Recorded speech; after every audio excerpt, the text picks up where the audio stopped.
王毅表示，两国领导人已建立起牢固互信和友谊，为中匈关系健康发展提供了战略保障。中方赞赏奥尔班总理领导的政府长期奉行对华友好政策，积极推进中匈全方位合作。中方也将一如既往支持匈方维护主权、安全和发展利益，走出符合本国国情的成功道路。欧尔班请王毅转达对中国领导人的诚挚问候，表示习近平主席2024年对匈牙利进行历史性访问，巩固了匈中传统友谊，深化了各领域合作。匈方坚定奉行一个中国政策，期待同中方进一步深化全方位合作。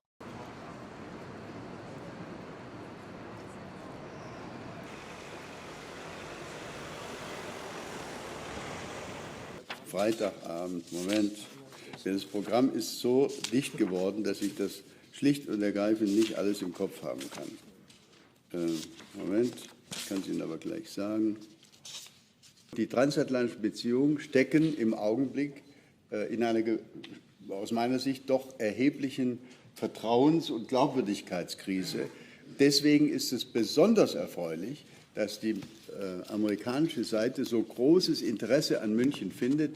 Ich rechne mit erheblich über 50 Mitgliedern des amerikanischen Kongresses und einer auch stattlichen Delegation der amerikanischen Regierung, angeführt nach letzten Informationen durch den Außenminister Marco Rubio.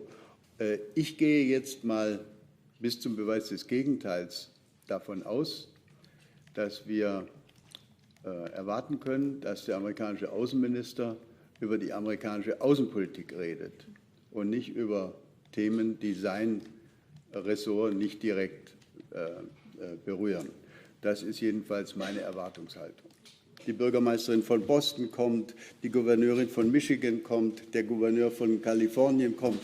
Wir gehen weit mit unserer Einladungspolitik weit über Washington hinaus, weil Amerika aus mehr besteht als nur aus dem Weißen Haus. Ich gehe davon aus, dass die ukrainische Delegation wie in den letzten Jahren von Präsident Zelensky selbst angeführt wird. Und wir werden, und das möchte ich hier sozusagen in aller Form ankündigen, wir werden unseren alljährlichen Preis, der nach dem Gründer der Münchner Sicherheitskonferenz, Ewald von Kleist, benannt ist, wir werden diesen Preis in diesem Jahr nicht an irgendeine verdiente Persönlichkeit verleihen, sondern an das tapfere ukrainische Volk. An das tapfere ukrainische Volk. Wir wollen mit dieser Auszeichnung genau das Augenmerk der internationalen Öffentlichkeit darauf richten, dass Russland zurzeit zwar so tut, als sei es verhandlungsbereit, gleichzeitig aber die ukrainische Zivilbevölkerung mit Terror überzieht. China wird wie in den letzten Jahren sehr hochrangig, höchstrangig vertreten sein durch das Politbüro-Mitglied und Außenminister Wang Yi. Kanada wird erstmalig durch seinen Premierminister vertreten sein. Mark Carney hat ja schon durch eine flammende Rede in Davos große Aufmerksamkeit bekommen. Was Sie auch schon wissen, ist, dass wir angesichts der Großwetterlage und angesichts der Vorkommnisse, der massakerartigen Vorkommnisse in Iran keine Regierungsvertreter aus Teheran da haben werden. Wir werden aber Vertreter der iranischen Opposition, der iranischen Zivilgesellschaft in der Tat auch zu Wort kommen lassen in München. I think so. I think he's going to be there, and there's a chance to see him. I believe it's on my schedule. I'm not 100% certain, but I'm sure we will.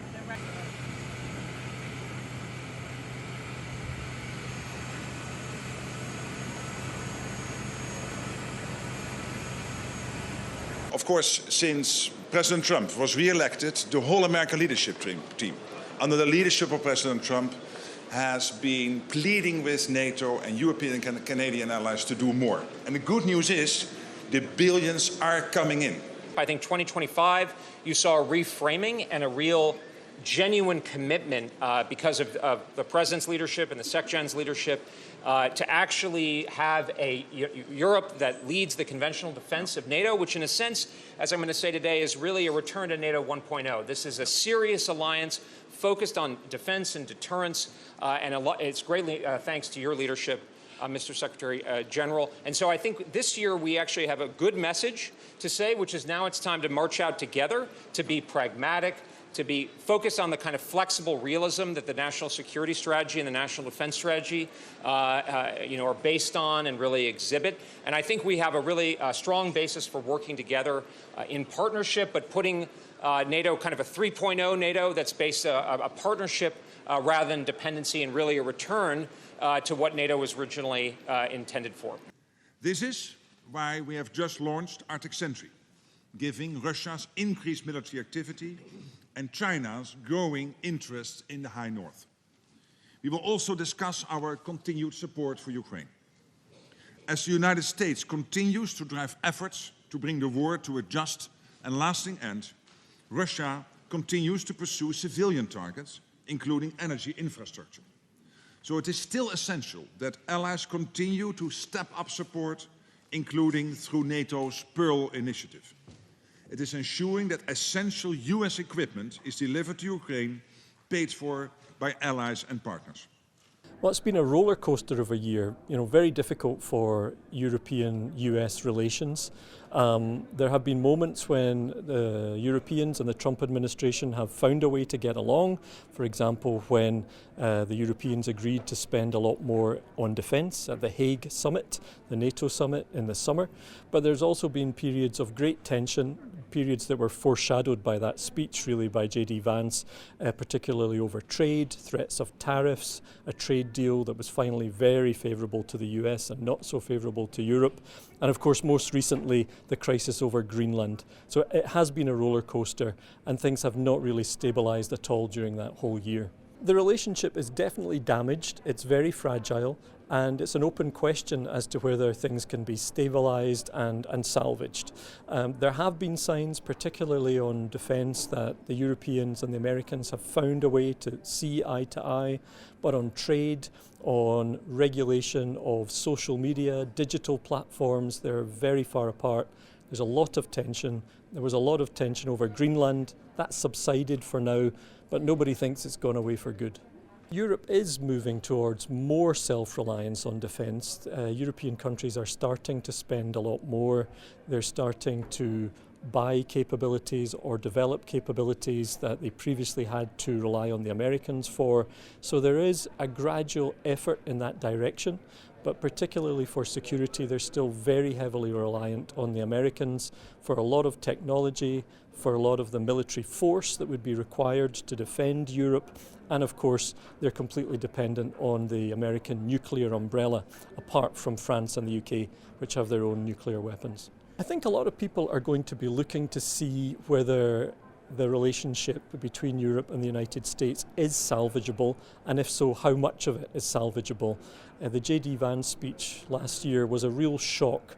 And I think the Europeans are hoping that they will have a softer, a more conciliatory message from Marco Rubio, the Secretary of State, and they might be able to stabilise things and then move forward in a way that's less of a roller coaster. But they don't know for sure. Nobody knows what Marco Rubio is going to say. Nobody knows what other surprises might come up during the conference. So it's a bit of a high wire act. Yeah, I think there's going to be a lot of interest in AOC and Gavin Newsom as the Europeans start to think about what might come after Trump. Now, of course, we don't know whether Newsom and AOC have a big future in national politics, if they're potential presidential contenders. Certainly looks like Gavin Newsom sees himself that way. So Europeans, in a sense, will be starting to build those relationships, get to know those people in case they're in positions of power in the future. They're both Democrats, and of course they'd be hoping for a much more stable and normal relationship, if you like, if they hold positions of power nationally in the years to come. It's hard to say what the presence of Marco Rubio means, because he's certainly the US official that the Europeans feel most comfortable with. So they will be reassured by the fact that he's coming. They'll be hoping for a kind of softer message from Rubio than they would get from J.D. Vance or Pete Hegseth, for example. But then there's the question of whether it's better to be insulted or ignored. Last year, J.D. Vance came. Ultimately, he's the vice president. He's number 2 in the pecking order. That signals a certain sense of importance that's attached to the Munich Security Conference. Marco Rubio is obviously also a very senior figure, but not quite so senior. So you can read it two ways. The Europeans could see it as a sign that, yes, the most Europe-friendly official is coming to see them, but they might also be worried about the fact that they're frankly being ignored by J.D. Vance and some of the other very powerful people in the administration. 播报新闻是我的日常，必须时刻保持妆容和皮肤的最佳状态。当来到人生中最重要的时刻，也是 KS 逆时奇迹帮助我轻松驾驭，闪闪发光。KS 逆时奇迹活肤露全效精华、精华霜，多达5种 EGF 6大冻龄关键成分，保湿效果让我非常满意，小细纹也不再困扰我。我就是我自己的最佳女主角。KS 让我从容自信，光彩动人。我是我人生中的大女主，我的最爱我做主。KS 逆时奇迹系列热卖中，下单请上快点购，透过中天新闻网 App 下单立减50，或输入 CTI 推荐码有额外折扣。